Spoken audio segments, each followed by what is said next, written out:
ఈరోజు శుభ శుక్రవారం 26వ తారీఖు షష్ఠి ధనుర్మాసం.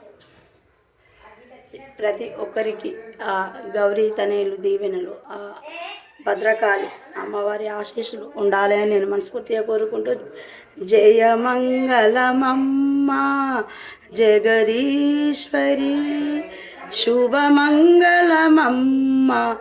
పరమేశ్వరి, జయమంగళమమ్మ జగదీశ్వరి, శుభమంగళమమ్మ పరమేశ్వరి, పెద్ద ముత్తైదువు తల్లి ఈ సృష్టికి, పెద్ద పెద్దమ్మవు తల్లి ఈ జగతికి, వందనమమ్మ శ్రీ శాంభవి, అభివందనమమ్మ, వందనమమ్మ శ్రీ శాంభవి, అభివందనమమ్మ మా భైరవే.